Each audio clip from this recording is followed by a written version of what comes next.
उत्तराखंड में मिले 103 नए कोरोना पॉजिटिव, कुल 2505 पहुंचा आंकड़ा।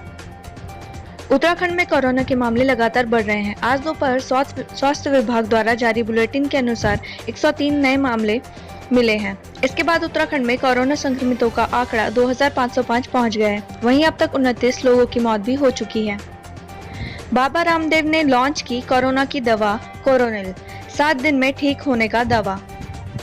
बुलेटिन के अनुसार उधम सिंह नगर 26, पौड़ी 20, अल्मोड़ा 11, बागेश्वर 4, चंपावत 1, देहरादून 7, हरिद्वार 9, नैनीताल 6 और टिहरी में 12 नए कोरोना के मरीज मिले हैं। वहीं 20 नए मरीज ठीक होकर अस्पताल से डिस्चार्ज हुए हैं। अब तक प्रदेश में कुल 1541 मरीज ठीक होकर अस्पताल से डिस्चार्ज हो चुके हैं। राज्य में 61.52% से ज्यादा मरीज ठीक हो चुके हैं। उत्तराखंड स्टेट कंट्रोल रूम कोविड-19 हेल्थ बुलेटिन के अनुसार total positive cases 2505, total active cases 920, total recovered 1541, total death 29। Baba Ramdev ने लॉन्च की कोरोना वायरस की दवा, जानिए इसके फायदे और कीमत। जिस बात का इंतजार हो रहा था, आखिरकार वो वक्त आ ही गया। बाबा रामदेव ने कोरोना वायरस की दवा लॉन्च की है। इसके फायदे और कीमत जान लीजिए। पतंजलि योगपीठ के योग गुरु बाबा रामदेव और आचार्य बालकृष्ण ने आज एक प्रेस कॉन्फ्रेंस की। इस दौरान कोरोना वायरस से निपटने के लिए दिव्य कोरोनिल टैबलेट समेत 3 दवाएं लॉन्च की हैं। दावा किया गया है कि इस दवा से कोरोना 100% रिकवर होगा। दावा ये भी है कि दवा टेस्टिंग के 3 दिन के भीतर 69% रोगी रिकवर हुए हैं। इसके साथ ही ये भी कहा है कि 7 दिन के भीतर 100% ठीक हुए हैं। अब सवाल ये है कि आखिर आप इस दवा को कैसे लेंगे। इसके लिए बाबा रामदेव ने बताया कि अगले सोमवार को ऑर्डरनील ऐप लॉन्च किया जाएगा। इसके जरिए 3 दिन के भीतर घर बैठे दवा उपलब्ध होगी। अब जानिए इस दवा की खास बातें और कीमत। दवाई बनाते वक्त सभी साइंटिफिक पैरामीटर का ध्यान रखा गया है। इस दवा का सेकेंड ट्रायल जल्द ही क्रिटिकल मरीजों पर किया जाएगा। बाबा रामदेव ने बताया कि इस दवा के जरिए ब्लड प्रेशर, हार्ट बीट और नाड़ी को भी कंट्रोल किया जा सकेगा। बाबा रामदेव का कहना है कि पहला क्लिनिकल कंट्रोल ट्रायल 100 लोगों पर किया गया। ये सभी 15 से 65 आयु वर्ग के हैं। इससे 3 दिन में 69% मरीज पॉजिटिव से नेगेटिव हुए हैं। 7 दिन में 100% मरीज स्वस्थ हुए हैं। अनुनासिक तेल कोरोना की दवा में शामिल है। ये तेल 3 से 5 बूंद नाक में डालने से श्वास नलिका में कोरोना का प्रभाव खत्म होता है। ये दवा श्वसन सिस्टम को मजबूत करती है, जिससे कोरोना संक्रमण का असर नहीं होता। इसके साथ ही ये दवा सर्दी, जुकाम और बुखार को भी नियंत्रित करती है। आप इस दवा को ऑनलाइन भी खरीद सकते हैं। पतंजलि के मुताबिक कोरोना वायरस की दवा कोरोनिल की कीमत 400 रुपए, श्वासारी रस भट्टी की कीमत 120 और अनुनासिक तेल की कीमत 25 रुपए है। 1 महीने की दवा 545 रुपए में उपलब्ध होगी। ये शोध पतंजलि योगपीठ और national institute of medical science Jaipur का संयुक्त प्रयासों का परिणाम है। उत्तराखंड में प्राइवेट स्कूलों को मात देने की तैयारी, हर ब्लॉक में खुलेंगे इंग्लिश मीडियम स्कूल। उत्तराखंड शिक्षा विभाग से बड़ी खबर है। जी हां, शिक्षा मंत्री अरविंद पांडे ने आज शिक्षा विभाग के अलावा आला अधिकारियों से वीडियो कॉन्फ्रेंसिंग के जरिए बैठक की। इस बैठक में शिक्षा मंत्री अरविंद पांडे ने बड़ी घोषणा करते हुए अटल बिहारी वाजपेयी के नाम पर प्रदेश के हर ब्लॉक में 2 इंग्लिश मीडियम स्कूल खोलने की घोषणा की है, जिसके लिए अधिकारियों को दिशा निर्देश दिए गए हैं। आपको बता दें कि कक्षा 1 से लेकर 12वीं तक या English medium school CBSE board की तर्ज पर यह स्कूल संचालित होंगे। उत्तराखंड में अगर इंग्लिश मीडियम स्कूल को खोलने की कार्य योजना धरातल पर उतरी और हर ब्लॉक में 2 इंग्लिश मीडियम स्कूल खोले तो उत्तराखंड की शिक्षा में यह क्रांतिकारी कदम साबित हो सकता है। मॉर्निंग वॉक पर निकले तो चीता पुलिस कराएगी कसरत। उत्तराखंड में लॉकडाउन में छूट दी गई है। सुबह 7 से शाम 7 तक ही बाजार खोलने का फरमान सरकार ने सुनाया था, लेकिन शाम 7 बजे के बाद और सुबह 7 बजे से पहले राज्य भर में पूरी तरह लॉकडाउन रहेगा। लेकिन इस बीच सुबह 7 बजे से पहले लोग मॉर्निंग वॉक करते नजर आते हैं, वो भी झुंड में और बिना मास्क के। वहीं मॉर्निंग वॉक पर अब देहरादून पुलिस सख्त रुख अख्तियार करने जा रही है। मॉर्निंग वॉक पर प्रतिबंध। जी हां, देहरादून पुलिस मॉर्निंग वॉक पर सख्ती करने वाली है। भले ही मॉर्निंग वॉक सेहत के लिए सबसे सटीक माना जाता है, लेकिन कोरोना काल में इस पर देहरादून पुलिस द्वारा इस पर प्रतिबंध लगाने का फैसला लिया गया है, क्योंकि सुबह अक्सर देखा गया है कि कई जगहों पर लोग झुंड में घूमते और एक्सरसाइज करते दिखाई देते हैं और साथ में मास्क का प्रयोग नहीं करते, जिससे संक्रमण फैलने का खतरा है। वहीं इसी को देखते हुए देहरादून पुलिस ने बड़ा फैसला लिया है और मॉर्निंग वॉक पर प्रतिबंध लगा दिया है। ट्रेन से ऋषिकेश लौट रहा युवक निकला कोरोना पॉजिटिव, मचा हड़कंप। जनशताब्दी एक्सप्रेस जैसे ही रोडकी लक्सर के बीच पहुंची, युवक को नोएडा स्वास्थ्य विभाग से फोन आया। युवक को बताया गया कि वो कोरोना पॉजिटिव है। ये सुनते ही युवक और उसके साथ सफर कर रहे यात्री बुरी तरह घबरा गए। अगली खबर रुड़की से आ रही है। दिल्ली हरिद्वार राजमार्ग पर 2 कारों की टक्कर में कई घायल। दिल्ली हरिद्वार राजमार्ग पर 2 कारों की टक्कर हो गई। इस दौरान एक कार में सवार 5 लोग गंभीर रूप से घायल हो गए। दूसरी कार में सवार लोगों को भी गंभीर चोटें आई हैं। घायलों का नारसन अस्पताल में इलाज चल रहा है। बता दें कि दिल्ली से 5 लोग हरिद्वार अस्थि विसर्जन के लिए आ रहे थे।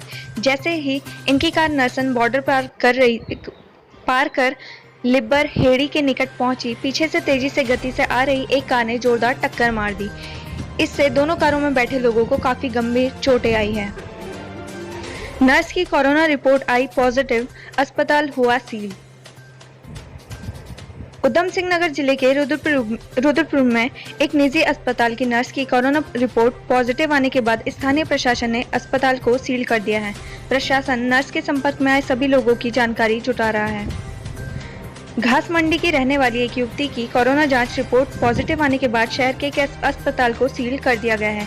युवती अस्पताल में नर्स के पद पर तैनात है। स्वास्थ्य विभाग नर्स के संपर्क में आए सभी लोगों को चिन्हित करने में जुट गया है।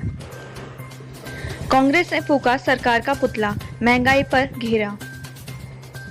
पेट्रोल डीजल और बस किराया बढ़ोतरी के खिलाफ कांग्रेसियों ने जमकर प्रदर्शन किया। कार्यकर्ताओं ने दिनेशपुर मुख्य चौराहे पर सरकार का पुतला फूका।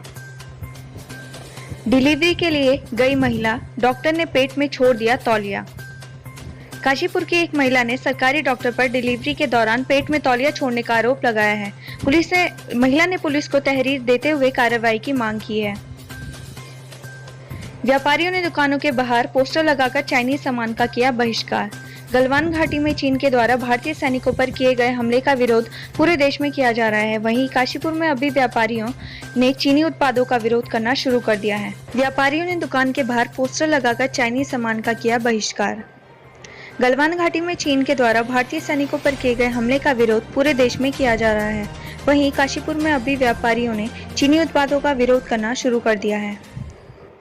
फोन पे वेरिफिकेशन के नाम पर लाखों की ठगी, छात्र के खाते गायब लाखों रुपए। पटेल नगर कोतवाली क्षेत्र के अंतर्गत मोहब्बे वाला निवासी छात्र से ऐप वेरिफिकेशन के नाम पर लाखों रुपए की ऑनलाइन ठगी का मामला सामने आया है, जिसके बाद पुलिस पीड़ित की तहरीर पर अज्ञातों के खिलाफ मुकदमा दर्ज कर जांच में जुट गई है। प्रेमनगर अस्पताल में ओपीडी के बाहर मरीज की मौत, 1 घंटे तक बेंच पर ही बैठा रहा। देहरादून के प्रेमनगर अस्पताल की ओपीडी के बाहर मंगलवार को एक मरीज की मौत हो गई। मरीज को एक युवक ऑटो से अस्पताल छोड़ गया था, जिसके बाद करीब 1 घंटे तक वह बाहर बेंच पर ही बैठा रहा। डॉक्टरों ने हार्ट अटैक से मौत की आशंका जताई है। प्रेमनगर अस्पताल के चिकित्सा अधीक्षक डॉक्टर उमाशंकर खंडवाल ने बताया है कि सुबह करीब 9:30 बजे ऑटो से एक युवक मरीज को लेकर अस्पताल पहुंचा। अस्पताल पहुंचने के बाद मरीज ओपीडी के बाहर लगे बेंच पर ही बैठ गया। उसका पर्चा भी किसी और ने बनाया।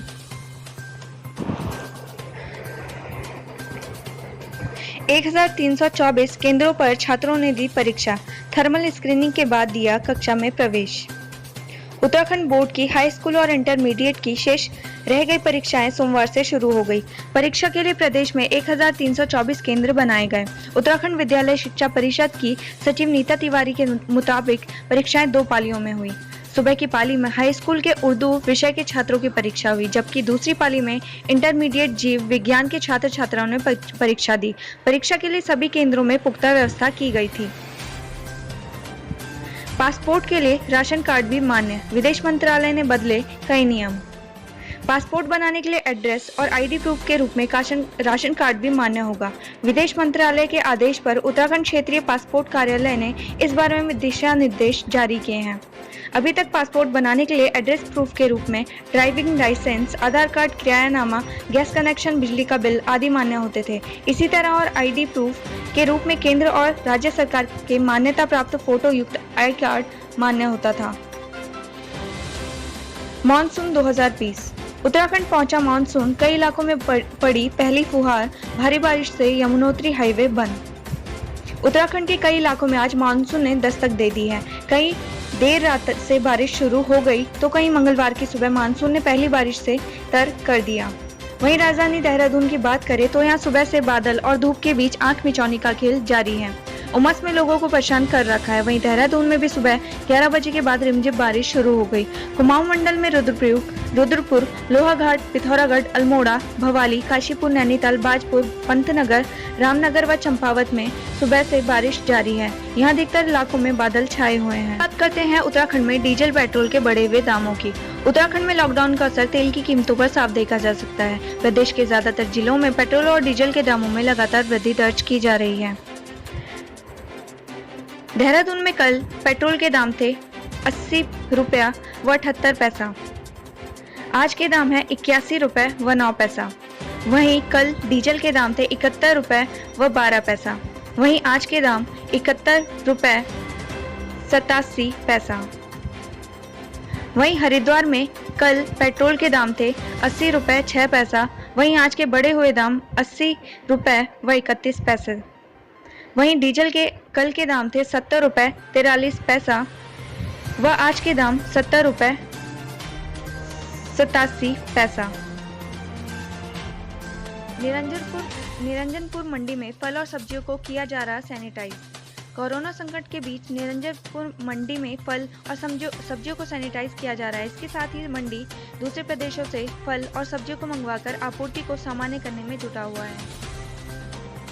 निरंजनपुर मंडी में सब्जियों की खरीदारी के लिए सुबह से 4 से 8 बजे तक का समय रखा गया है, जिसमें 75 दुकानें प्रतिदिन खुल रही हैं, जो मंडी की कुल दुकानों का 20% ही है। वहीं फलों की खरीदारी का समय सुबह 9 बजे से दोपहर 1 बजे तक रखा गया है, जिसमें 75 दुकानें प्रतिदिन खुल रही हैं।